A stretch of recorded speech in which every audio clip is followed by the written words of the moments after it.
Movies often mirror reality, but there are times when reality surpasses any fiction. This holds especially true for real-life antagonists, present or recent past. We're delving into lesser-known malefactors, steering clear from oft-mentioned figures like Hitler. Number 10.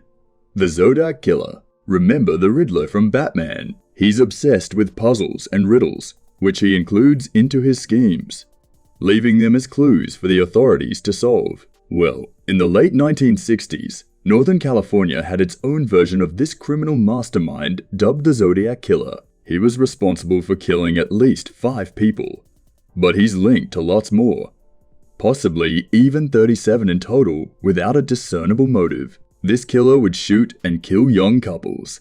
He targeted at secluded locations, while police were out looking for clues. This killer started taunting investigators by sending letters out to local newspapers. These letters included 4 cryptograms, which are types of puzzles using encrypted text. One of the ciphers is even said to reveal his true identity. But if the 4 cryptograms sent, only one has been definitively solved. In 1974, the letter stopped, and despite numerous clues and witnesses existing, as well as his long correspondence with the authorities, the Zodiac Killer has never been called. Number 9. Joseph Konopka. Still waters run deep. Just ask Joseph Konopka. Born in 1976, Konopka decided he wanted more out of life. So he dropped out of high school, and eventually became a computer systems administrator, probably tired of such a fast-paced existence in Wisconsin of all places. Konopka came to the conclusion that he needed even more excitement. His solution: Donna, new persona. Hello, Dr. Chaos, Lord of the Realm of Chaos, sending out a call through the internet. Chaos recruited a bunch of adolescent admirers and began his reign of terror in 2001 from their secret lair, also known as their bedrooms. His army was responsible for arson, his taking air traffic control offline, causing 28 power failures, 20 disruptions at various power plants, jamming several radio and TV broadcasts, and bringing down several internet service providers. They carried out over 50 crimes and inflicted over $800,000 in damage because they were bored, I guess. When finally caught the following year, he and a 15-year-old were found with sacks of sodium cyanide, which they had been keeping in an unused Chicago subway tunnel. Asked in court why he did it, Konopka replied, "I don't have a real good reason so." They gave him a 20-year sentence. Number 8. Gerald Daniel Blanchard. Blanchard's escapades are so incredible. It's a wonder they haven't made a movie about him. In 1998, Blanchard, his wife and father-in-law, visited the Schönbrunn Palace in Vienna, Austria. While they gawked, he disabled the alarm system before leaving. Later that night, he parachuted onto the palace roof and stole the star of Emperor CC, a $2 million diamond in pearl hairpiece belonging to Elizabeth of Bavaria. But that wasn't all. He then replaced it with a fake key bought at the museum souvenir shop. But he still wasn't through unable to resist. He visited the museum the next day a smirk. As guests admired the fake, it took authorities weeks to realize what had happened. They only caught him in 2007 because Blanchard was arrested by Canadian police for fraud, and he's on 3 continents. He admitted to the theft as part of a plea bargain, so they released him in 2010, whereupon he vowed to change his life and become a security consultant. At least till they caught him in 2017 for shoplifting at Best Buy. Talk about a demotion. Number 7. John Wayne Gacy. The Joker is one of the most infamous villains of all time, a certified nutcase. He paints his face, and he's always coming up with crazy, stupid schemes. Just like John Wayne Gacy, this real-world criminal murdered at least 33 teenage boys and young men in the 70s within a few years.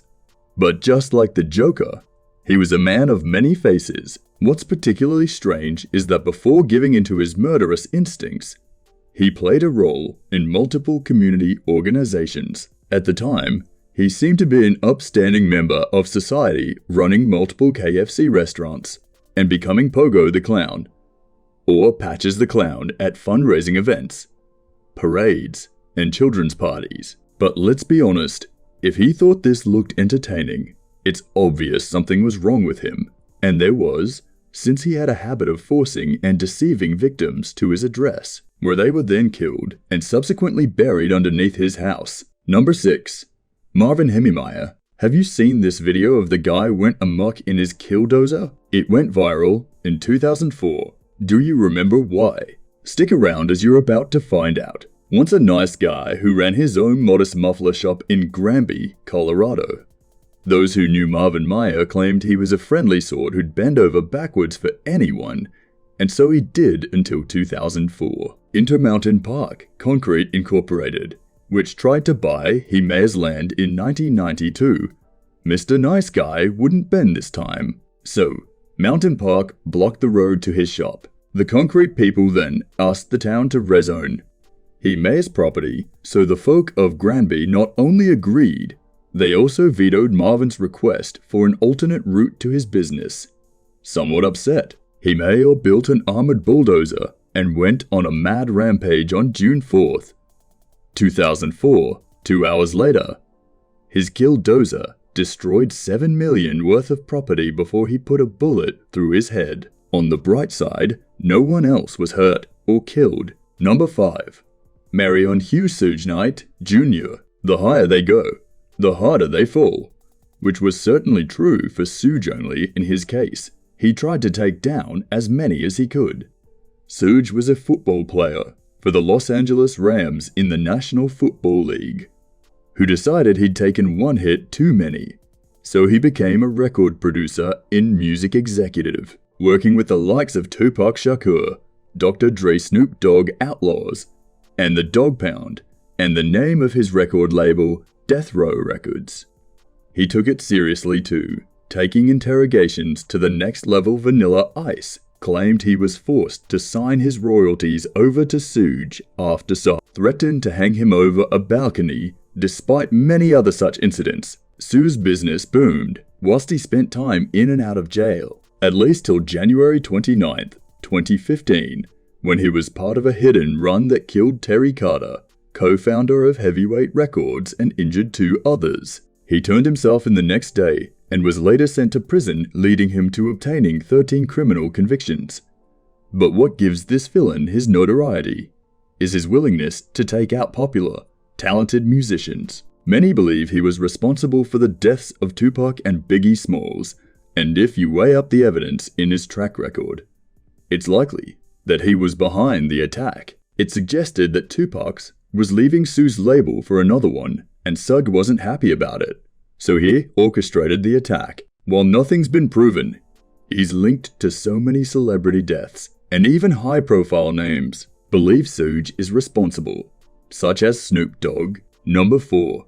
Vladimir Kozak. This real-life villain disturbingly resembles the DC villain, the Mad Hatter, who loves hypnotism and mind control devices. Kozak comes from Moldova, renowned for being the poorest country in Europe, making this a rather sad tale. According to bullies, he stole the equivalent of $40,000 from 6 banks in 2005, in a country where the average person lives on $2 a day.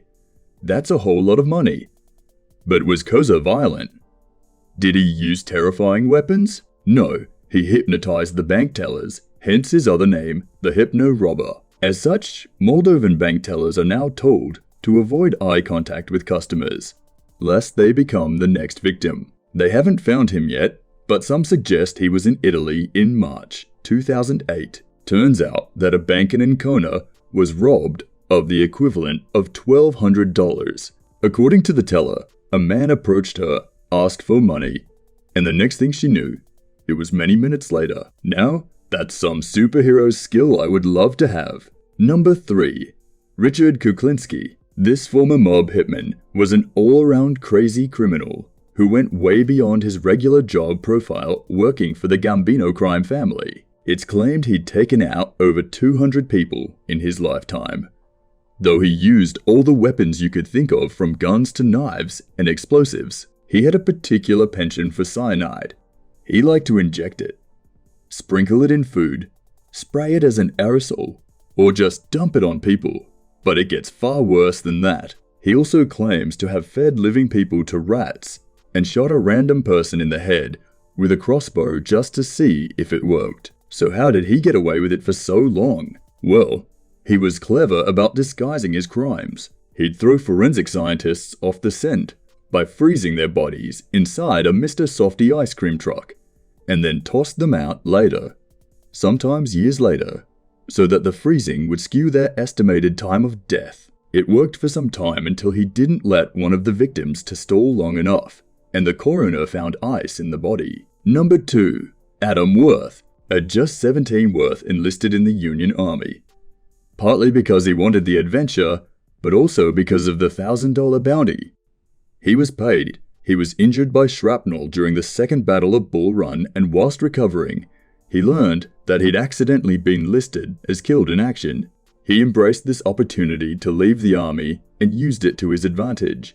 So he moved to New York City and worked his way up among the gangs of the underworld, eventually running his own organization of pickpockets. When that got boring, he began carrying out an elaborate heist. One included robbing a bank vault, using tunnels he and his gang of duck. Using his fortune, he then ran off to London to live the high life and keep masterminding several heists in robberies. One included stealing a famous 18th century painting by Thomas of Gianna Cavendish, the Duchess of Cavendish. But he didn't sell it. He kept it because he liked it. It seems criminal masterminds also appreciate the fine details of an oil-on-canvas masterpiece. Number 1.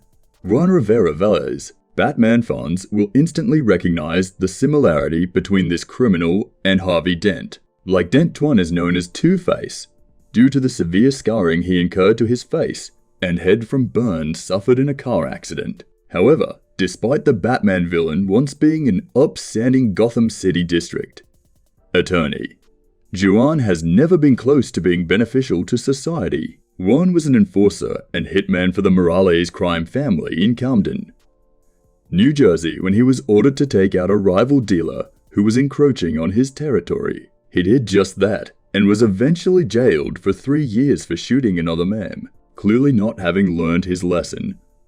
He tried to take out the witness to one of his murders, but the man survived and snitched to police. Thankfully, he was given 2 life sentences.